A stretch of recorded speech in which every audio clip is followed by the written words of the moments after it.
Bizim kilo almağımızın ən başlıca səbəbinin biri bilirik ki, çörəyi çox sevməyimizdir, yeməyimizdir. Ən çox da Azərbaycanda belədir. Mütləq hər yeməyin qırağında çörək yeməliyik.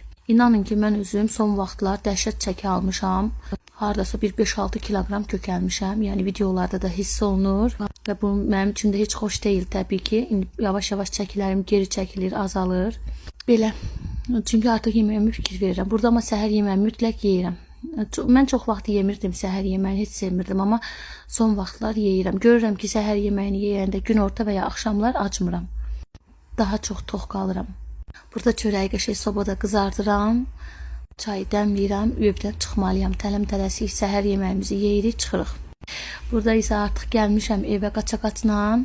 Stol zadı yığışdırıram, çünki necə qoyub çıxıram, elə də qalır, uşaqlar yığışdırmır. Sonra təzdən keçirəm günortanın qablarını yumağa. Qızlar, belə təmizlik vasitəsi almışam, acıdır. 2 litr yarımdır, o qədər qəşəkdir.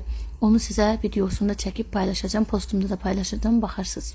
Qazın üstü falan çox pis gündədir, oraları qəşək-qəşək yığışdırıram. Bir də ki, məndə yağ sökücü olmadığı üçün, baxın, bu pəncərə silənlə təmizləyirəm. Bu da mənim yeni ideyamdır, buna aid də video paylaşacağım. Tərtəmiz eləyir qazın üstünü. Və belə, burada qəşəng qabları ac eləyirəm, stəkanlar falan çox saralmışdı.